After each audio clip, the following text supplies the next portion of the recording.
इतिहास में कुछ घटनाएं ऐसी होती हैं जो रातों रात एक भयानक पहेली बन जाती हैं, और 1959 में रूस के यूराल पहाड़ों में घटी दयात्लोव पास की घटना बिल्कुल ऐसी ही है।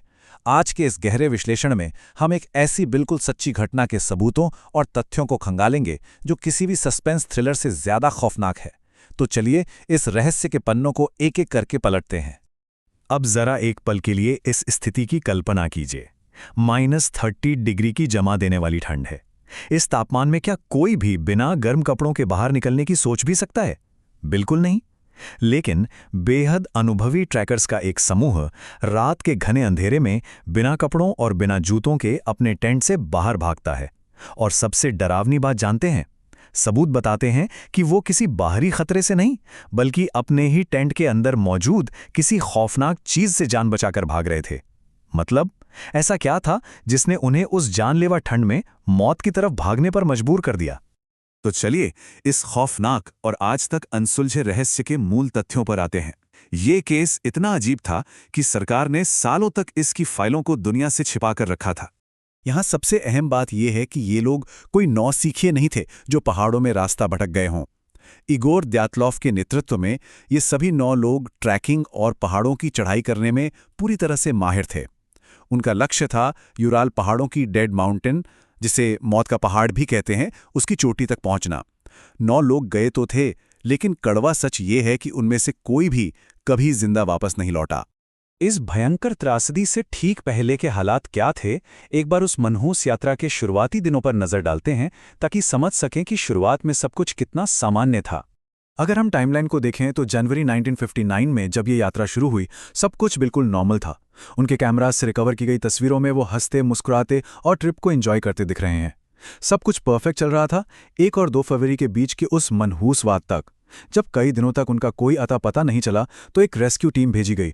और फाइनली 26 फरवरी को जब वो टीम उस कैंप साइट पर पहुंची तो जो नज़ारा उनके सामने था वो सच में किसी बुरे सपने से कम नहीं था। अब यहां से हमारी जांच एक बेहद खौफनाक खोज की तरफ मुड़ जाती है। रेस्क्यू टीम को जो मिला उसे अगर हम स्टेप बाय स्टेप समझें तो सबसे पहले उन्हें पहाड़ के ढलान पर वो टेंट मिला। टेंट बुरी तरह फटा हुआ था, लेकिन एक सेकंड रुकिए। जांच में पता चला कि टेंट को बाहर से किसी जानवर ने नहीं बल्कि अंदर से चाकू से फाड़ा गया था। मतलब बाहर निकलने के लिए जिप खोलने तक का समय नहीं था उनके पास। उसके बाद बर्फ पर नंगे पैरों के निशान मिले जो सीधे जंगल की तरफ भाग रहे थे, और अंत में कुछ दूरी पर पेड़ों के पास उनके जमे हुए शव बरामद हुए। जरा इस नंबर पर गौर कीजिए, -30 डिग्री सेल्सियस। इस जानलेवा तापमान में शरीर कुछ ही मिनटों में बर्फ बन जाता है। अपने गर्म कोट, ग्लव्स और जूते टेंट में ही छोड़कर इस मौत वाली ठंड में बाहर भागना किसी भी लॉजिक से परे है। यह साफ इशारा था कि टेंट के अंदर जो कुछ भी हुआ वो बाहर की उस जमने वाली मौत से कहीं ज्यादा डरावना था। लेकिन अगर आपको लग रहा है कि मौत सिर्फ ठंड से हुई है, तो अब जो पोस्टमार्टम के सबूत सामने आने वाले हैं वो पूरी कहानी को एक अभूतपूर्व हॉरर स्टोरी में बदल देते हैं। शुरुआत में सबको यही लगा कि शायद ये हाइपोथर्मिया का केस है, मतलब ठंड में जमने के कारण हुई मौत।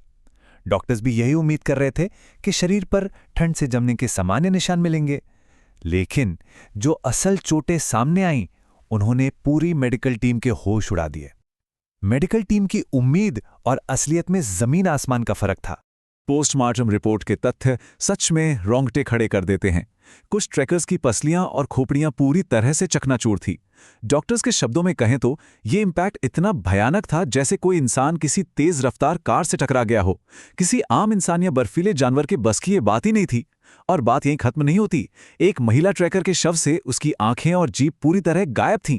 लेकिन इन सब के ऊपर जो सबसे बड़ा और सबसे अजीब रहस्य था वो ये कि उनके कपड़ों पर बहुत ज्यादा मात्रा में रेडियोएक्टिव रेडिएशन पाया गया। और यहीं पर आकर पूरा केस उलझ जाता है। यूराल पहाड़ों के उस सुदूर, सुनसान और बर्फीले इलाके में ये रेडिएशन आखिर आया कहां से?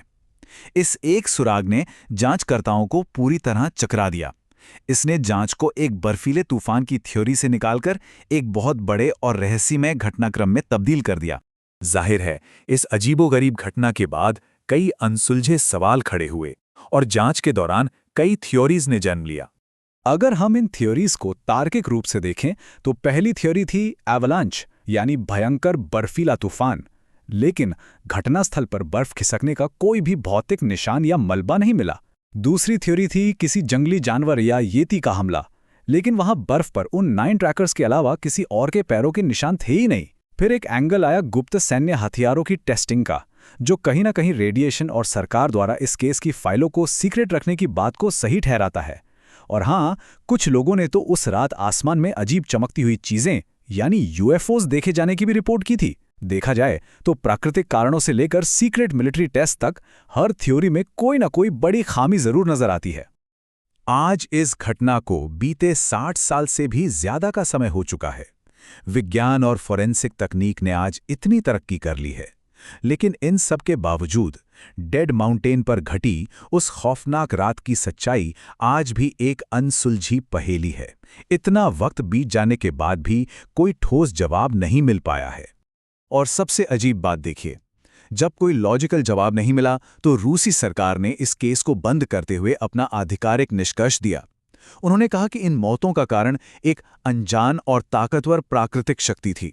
मतलब जरा सोचिए, एक ऑफिशियल गवर्नमेंट इन्वेस्टिगेशन में इतनी अस्पष्ट और लगभग अलौकिक भाषा का इस्तेमाल किया जाना, ये खुद चीख चीख कर बताता है कि अधिकारी भी इस रहस्य के आगे पूरी तरह बेबस थे। तो अंत में इन तमाम सबूतों को देखने के बाद एक ही सवाल जहन में आता है, आखिर वो कौन सी शक्ति थी जो सच में जिम्मेदार हो सकती है?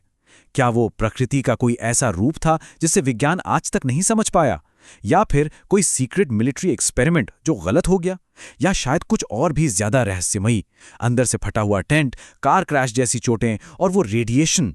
सारे सबूत हमारे सामने हैं, लेकिन डैतलोव पास की असली कहानी आज भी उसी डेड माउंटेन की बर्फ के नीचे दबी है।